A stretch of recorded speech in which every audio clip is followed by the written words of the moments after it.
Hello students, welcome in the online classes of MDN School Kalayat. As you know, we are on 6th lesson of Public Ed of 11th class. आज हम 11th class का public add का 6th lesson पढ़ेंगे। Lesson का नाम है संगठन के आधार एवं सिद्धांत। हमने पढ़ा था संगठन क्या है, संगठन का क्या अर्थ है, संगठन की परिभाषाएं और जो संगठन का महत्व है उसके विषय में पढ़ा था। अब हम क्या है संगठन की विशेषताएं पढ़ेंगे। आइए विस्तार से पढ़ेंगे। यह विभिन्न व्यक्तियों का समूह है। क्या जो संगठन है वो विभिन्न व्यक्तियों का समूह है, चाहे वह छोटा है अथवा बड़ा है। यानी कहने का अर्थ है जो संगठन है वो विभिन्न व्यक्तियों का समूह है। वो समूह चाहे छोटा है चाहे बड़ा है संगठन। यह समूह कार्यकारी नेतृत्व के निर्देशन के अधीन संगठित होकर कार्य करता है। कहने का अर्थ है जो ये समूह है संगठन के अंदर भी जो इसका नेतृत्व मतलब जो इसका अधिकारी है जो इस संगठन का नेतृत्व कर रहा है तो उसके निर्देशन के अधीन रहकर क्या है इकट्ठे होकर कार्य करते हैं। जिसके द्वारा जो अधिकारी है जो निर्देशन देगा उसी के अनुसार क्या है जो कर्मचारी उस कार्य को इकट्ठे होकर उस कार्य को पूरा करेंगे। संगठन में एक निर्धारित उद्देश्य होता है। कहने का अर्थ है जो संगठन होता है जो समूह होता है उसमें क्या है पहले से ही जो हमारा उद्देश्य है लक्ष्य है वो निर्धारित होता है। उसके लिए क्या है योजना बना ली जाती है। योजना बनाकर हम अपना उद्देश्य निर्धारित कर लेते हैं और उसके फिर क्या है फिर उस लक्ष्य को पूरा करते हैं। निर्धारित उद्देश्य को प्राप्त करने में संगठन सहायता प्रदान करता है।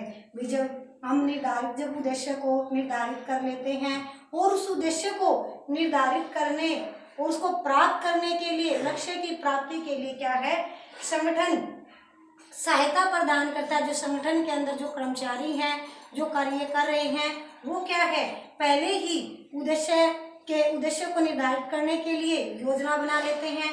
उसको प्राप्त करने के लिए क्या है संगठन हमारी सहायता प्रदान करता है। संगठन के सदस्यों के बीच अधिकार कर्तव्य एवं उत्तरदायित्व का निर्धारण कर दिया जाता है कि जो संगठन के जो सदस्य हैं उनके बीच भाई उनके क्या अधिकार हैं, किस दायरे में रहकर उनको कार्य करना है, उनका जो कर्तव्य है मतलब कि जो समय की जो अवधि है मतलब कब तक इस कार्यों को पूरा करना है और सभी क्या है वो उसकी जो उत्तरदायित्व का निर्धारण कर दिया जाता है।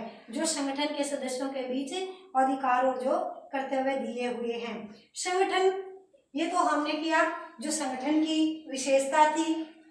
और आगे देखो यह प्रशासन का एक ऐसा यंत्र है जिसके अभाव में प्रशासन अपना कार्य सुचारू रूप से नहीं कर सकता। कहने का अर्थ है जो संगठन है वो एक प्रशासन का महत्वपूर्ण अंग है हिस्सा है और संगठन के बिना क्या है प्रशासन अपना कार्य सुचारू रूप से पूरा नहीं कर सकता। संगठन के बिना प्रशासन में कोई कार्य पूरा नहीं हो सकता और समूह के प्रयासों के निर्देशन के द्वारा नियंत्रित किया जाता है। मतलब जो संगठन के अंदर जो समूह है उसके जो निर्देशन के द्वारा ही उन पर क्या है नियंत्रित किया गया है।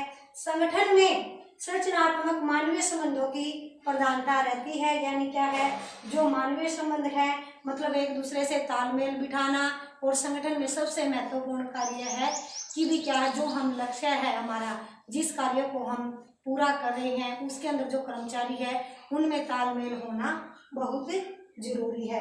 अब हमने ये तो की थी संगठन की विशेषताएं। अब हम पढ़ेंगे संगठन के प्रकार। संगठन के दो प्रकार हैं औपचारिक संगठन अनौपचारिक संगठन। औपचारिक संगठन किसे कहते हैं? औपचारिक संगठन को क्या है यांत्रिक संगठन भी कहते हैं। संरचनात्मक कार्यात्मक संगठन के नाम से भी जाना जाता है। किसको? जो औपचारिक संगठन को यांत्रिक संगठन या संरचनात्मक कार्यात्मक संगठन के नाम से भी जाना जाता है। किसको? औपचारिक संगठन को।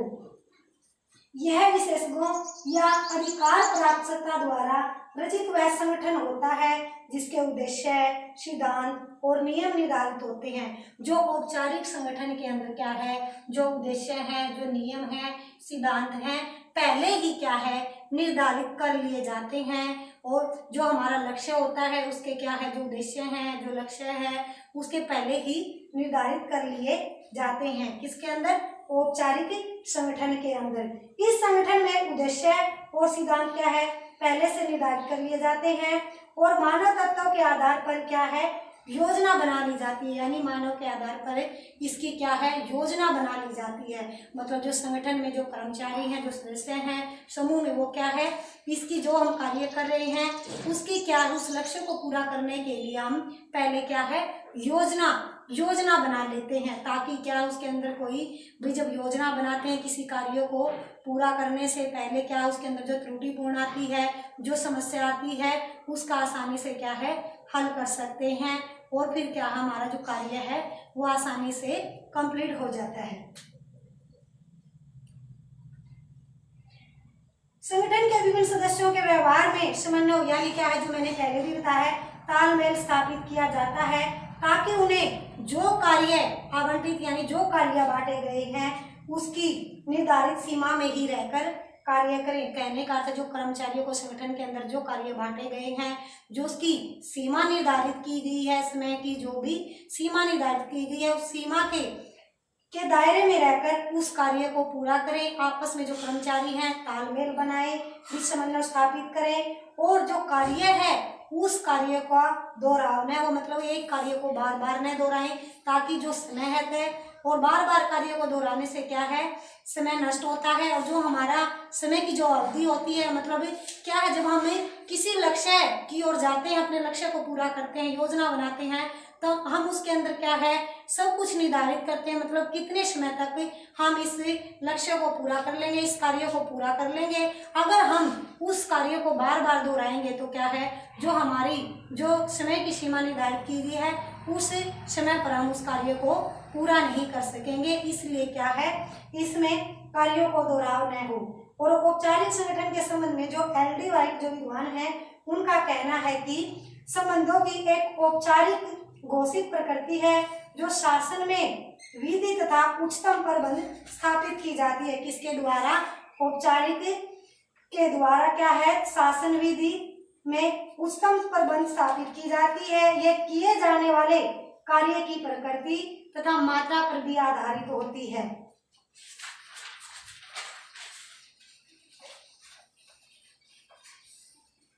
और जो औपचारिक संगठन था ये तो हमने पढ़ा भी औपचारिक संगठन के विषय में। अब हम पढ़ेंगे औपचारिक संगठन के लक्षण।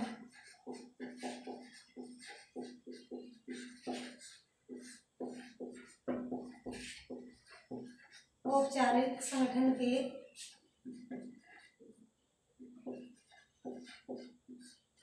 लक्षण। ये संगठन क्या है, उद्देश्य पूर्ण होते हैं, क्योंकि क्या इनका कार्य करने का एक उद्देश्य होता है, एक लक्ष्य होता है और ये लक्ष्य को लेकर चलते हैं। और क्या है, औपचारिक संगठन, ये संगठन क्या है, औपचारिक रूप से क्या है, उद्देश्य पूर्ण होते हैं। ये संगठन पूर्णतः क्या है, व्यक्तिगत होते हैं। इस प्रकार के संगठनों में जो कार्य का विभाजन है, जो कार्य का बंटवारा है वो संभव होता है। किसमें, औपचारिक संगठन में क्या है, ये कार्य विभाजन संभव होता है, यानी कार्य का बंटवारा करना। प्रत्येक स्तर के कर्मचारी या अधिकारी के अधिकारों और कर्तव्यों के संबंध में पूर्ण व्याख्या होती है। कहने का अर्थ है, औपचारिक संगठन में जो भी कर्मचारी है या अधिकारी है उसके जो जो कार्य है, कर्तव्य हैं, सबकी पूर्ण रूप से व्याख्या होती है। इस प्रकार के संगठनों में प्रत्येक पदाधिकारी की कार्य क्षमता तथा कर्तव्यों का क्षेत्र निश्चित तथा प्रतीक कर दिया जाता है। कहने का अर्थ है भी जो औपचारिक संगठन के अंदर जो पदाधिकारी है उसके कार्य करने की क्षमता, उसके कर्तव्यों का क्षेत्र क्या है, निश्चित तथा पृथक यानी अलग कर दिया जाता है।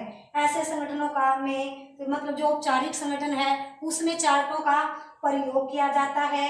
इन चार्टों में औपचारिक संबंधों तथा पदों का पूर्ण विवरण दर्शाया जाता है।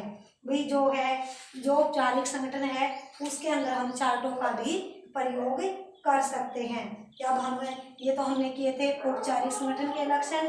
अब हम क्या है, औपचारिक संगठन के गुण।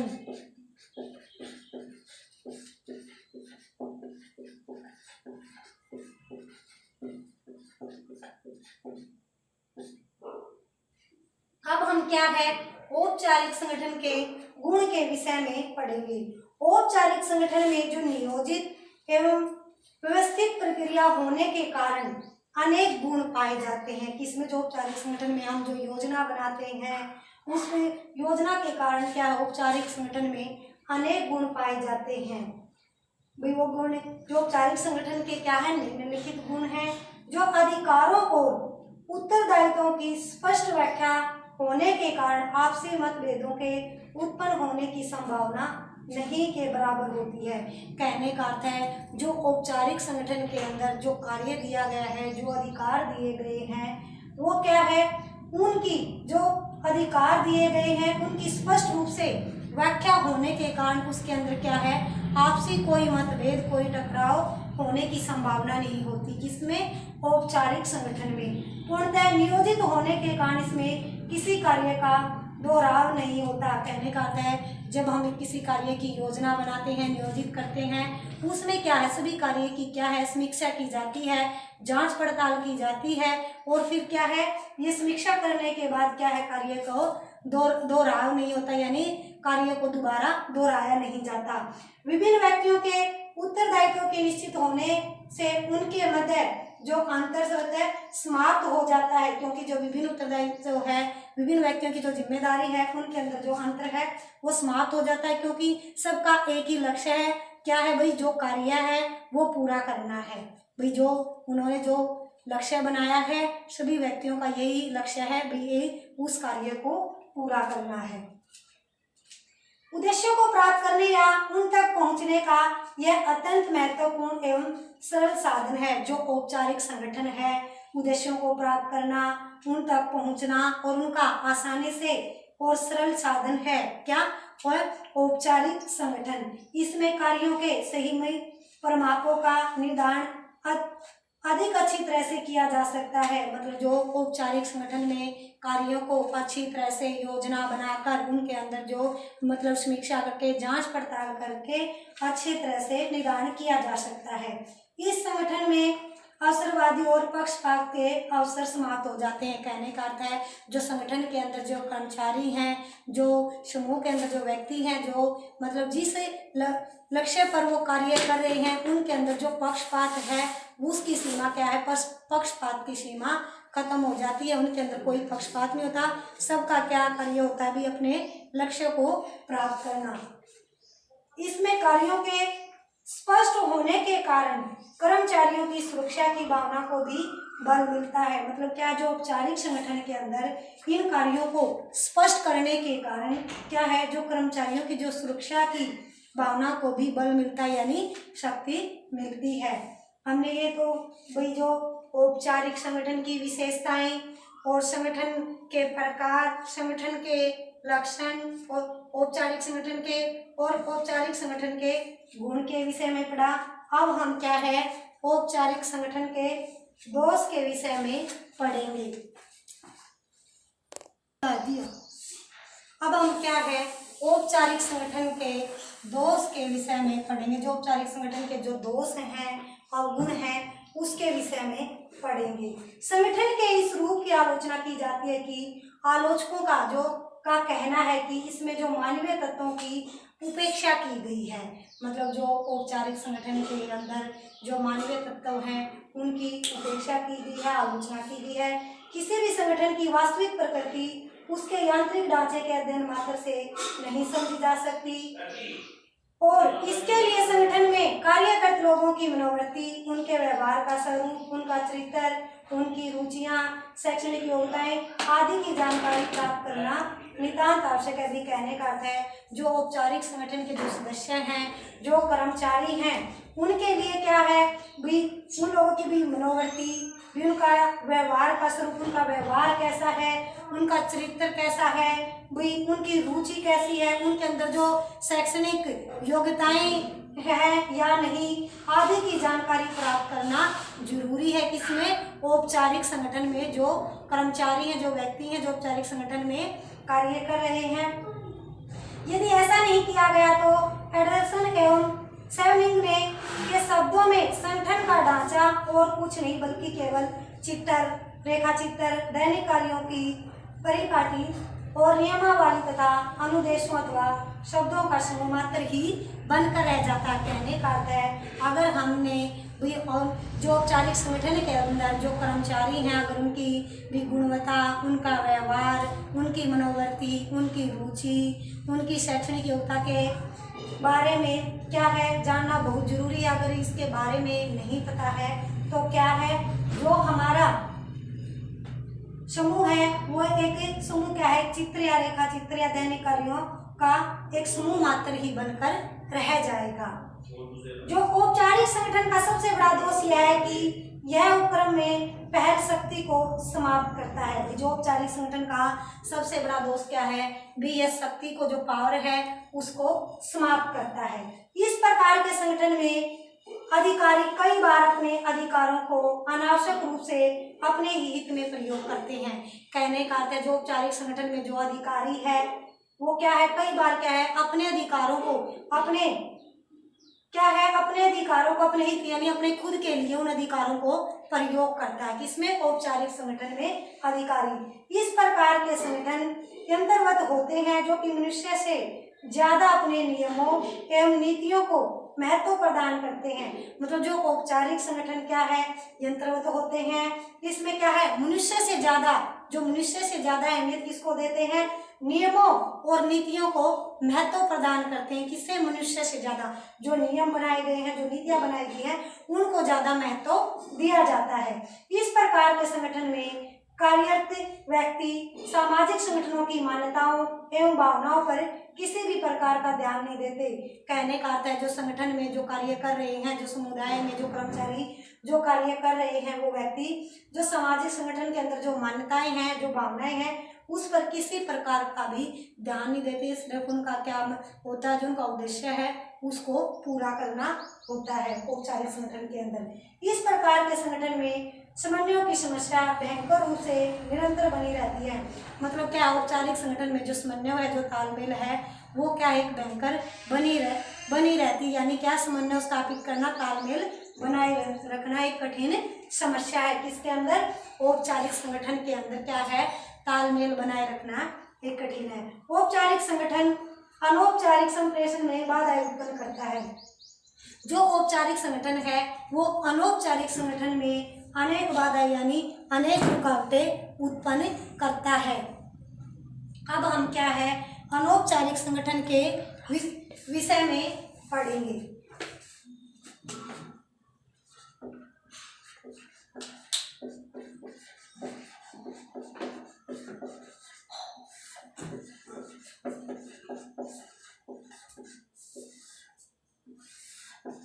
हमने क्या है जो संगठन के प्रकार हैं, औपचारिक संगठन के विषय में पढ़ा, औपचारिक संगठन के विषय में लक्षण, औपचारिक संगठन के गुण अवगुण, इस विषय में हमने पढ़ा। अब हम क्या है अनौपचारिक संगठन के विषय में पढ़ेंगे। अनौपचारिक संगठन क्या है?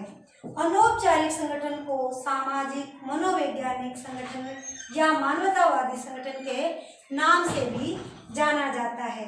क्या जो अनौपचारिक संगठन है इसको क्या है सामाजिक मनोवैज्ञानिक संगठन, मानवतावादी संगठन के नाम से भी जाना जाता है। किसको? अनौपचारिक संगठन को।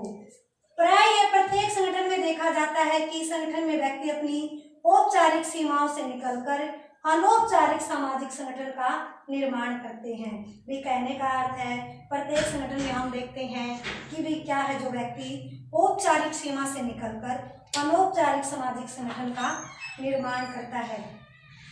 नियोजित और व्यवस्थित ढंग से इसका निर्माण नहीं किया जा सकता। किसका? अनौपचारिक संगठन में क्या है पहले कोई योजना नहीं बनाई जाती, इसमें न ही नियोजित किया जाता, बल्कि असमर्थ उत्पन्न होता है। इसका मुख्य कारण यह माना जाता है कि अधिकांश व्यक्ति समाज में विभिन्न समूह के साथ संलग्न रहते हैं। मतलब क्या है, जो अधिक अनौपचारिक संगठन में क्या है, अधिकांश व्यक्ति क्या है, समाज में विभिन्न समूह के साथ शामिल रहते हैं और कार्य करते हैं।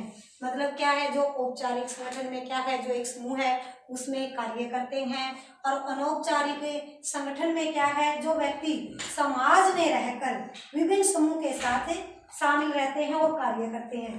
प्रत्येक समूह अपना अनौपचारिक आचरण होता है। इन समूह में सदस्यों की अपनी भूमिकाएं निभानी पड़ती है, और ये अनौपचारिक सामाजिक समूह कर्मचारियों के आचरण, प्रकृति को अधिक प्रभावित करते हैं। कहने का अर्थ, जो अनौपचारिक सामाजिक समूह है वो कर्मचारी का आचरण भी, प्रकृति उनको ज्यादा प्रभावित करते हैं। कभी कभी औपचारिक संगठन से जुड़े व्यक्ति का अनौपचारिक संगठन इतना मजबूत व प्रभावशाली हो जाता है। कहने का अर्थ है, कभी कभी क्या है, जो औपचारिक संगठन से ज्यादा प्रभावहीन अनौपचारिक संगठन ज्यादा मजबूत और प्रभावशील हो जाता है। वह अधीनस्थ कर्मचारी होते हुए भी अपने से वरिष्ठ कर्मचारियों और अधिकारियों के कार्यों को अपने हाथ में लेकर उपयोग करने लगता है। कहने का अर्थ है, भी अनौपचारिक संगठन के अंदर जो कर्मचारी है, मतलब जो किसी के नियंत्रण में रहकर कार्य करता है, तो जो उसके वरिष्ठ अधिकारी हैं, उच्च अधिकारी हैं, उनके कार्यों को भी अपने हाथ में लेकर उन कार्यों का प्रयोग करता, उन कार्यों को पूरा करता। कौन? अधीनस्थ कर्मचारी।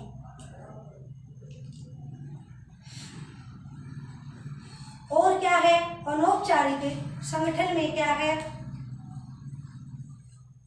और अनौपचारिक संगठन क्या है, एक प्रभावशाली हो जाता है और वो क्या है, उसका उपयोग करने लगता है। अनौपचारिक संगठन को एक परछाई संगठन भी कहा जाने लगा है। जो अनौपचारिक संगठन है उसको क्या, एक परछाई क्या होती है, जो साथ साथ चलती है। अनौपचारिक संगठन को परछाई संगठन भी कहा जाता है। जैसे कि प्रोडेविस के विद्वान के अनुसार अनौपचारिक संगठन को ऐसे व्यक्तिगत एवं सामाजिक संबंधों का जाल या तंत्र माना जाता है जो औपचारिक संगठन द्वारा अनिवार्य स्थापित नहीं किया जा सकता। कहने का अर्थ है, जो अनौपचारिक संगठन है वो ऐसे व्यक्तिगत और सामाजिक संबंधों का जाल तंत्र माना जाता है। किसको? अनौपचारिक संगठन को। और जो औपचारिक संगठन द्वारा स्थापित नहीं किया जा सकता। और औपचारिक संगठन के अंदर कार्य कर रहे व्यक्तियों और सामाजिक समूह के बीच जो गैर सरकारी तथा अनाधिकृत संबंध उत्पन्न हो जाते हैं। कहने का अर्थ है, जो औपचारिक संगठन के अंदर जो कर्मचारी कार्य कर रहे हैं उनमें क्या है, सामाजिक कार्यों के बीच क्या है, गैर सरकारी आदि क्या है, उनमें संबंध उत्पन्न हो जाते हैं। उन्हीं संबंधों को अनौपचारिक संगठन का नाम दिया जाता है। कौन से को? जो सामाजिक समूह में के बीच जो गैर सरकारी और अनाधिकृत संबंध उत्पन्न होते हैं उनको ही अनौपचारिक संगठन का नाम दिया जाता है। आज हम यहीं तक पढ़ेंगे। हम कल करेंगे अनौपचारिक संगठन के लक्षण, आगे कंटिन्यू करेंगे। Thank you students, have a nice day. घर पर रहें, सुरक्षित रहें।